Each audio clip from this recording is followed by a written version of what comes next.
Kenyans are eagerly waiting for Thursday's 2021-2022 financial year budget presentation in the National Assembly by the Treasury Cabinet Secretary Ukur Yattani.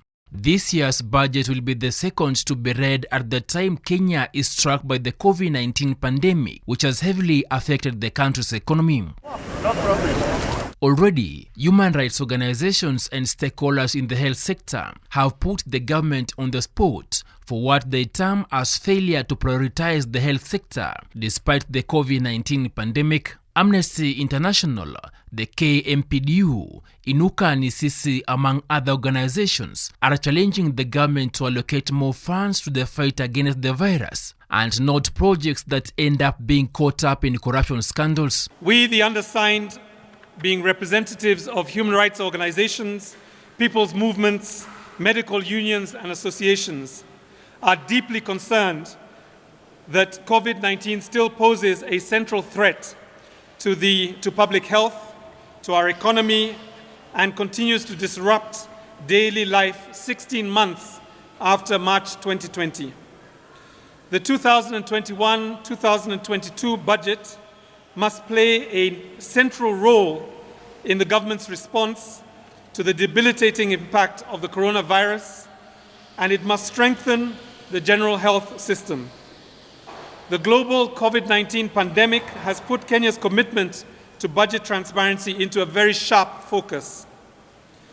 For business relief packages and cash transfers to the most vulnerable to healthcare institutions, this budget reading will have a significant impact for years to come. We believe that voluntary mass vaccination is core to COVID-19 national and global recovery. That the national 2021-2022 budget is silent on COVID-19 vaccination is a shocking omission.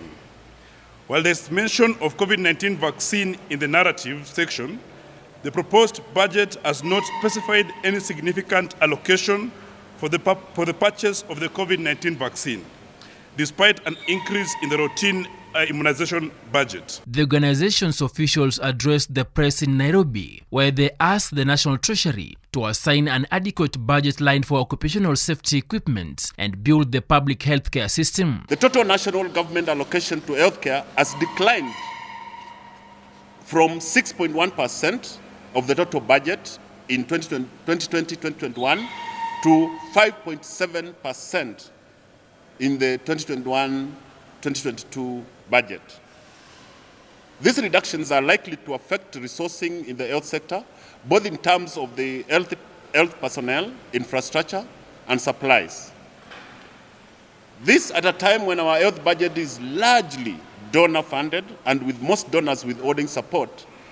It's important that we increase both health allocation to ensure that health workers remain adequately resourced to support the people through the public healthcare system. In his budget finance bill presentation to Parliament for consideration, CS Yattani proposed a 3.63 trillion budget, which he said will strike a balance between stimulating economic recovery and responding to the health challenges caused by the coronavirus pandemic.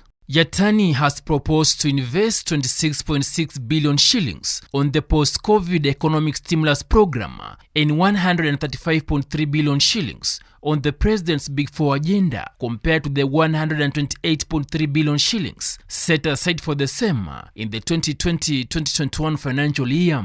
Yattani had also set aside 50.3 billion shillings for activities related to the universal health coverage, 19.2 billion shillings to the fight against HIV, malaria, and tuberculosis, and 15.5 billion shillings to the housing sector.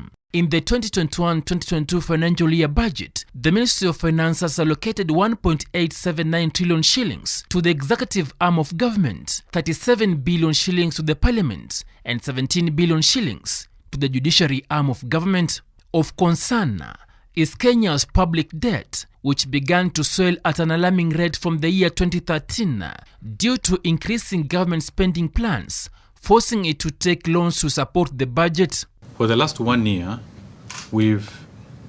slightly more than a year, Kenya has never borrowed any commercial loan because we know the danger, the high interest rate, the shorter, maturity. Occasionally, the government has defended itself over its borrowing spree, saying the borrowed funds during the coronavirus period are meant to contain the outbreak of the pandemic.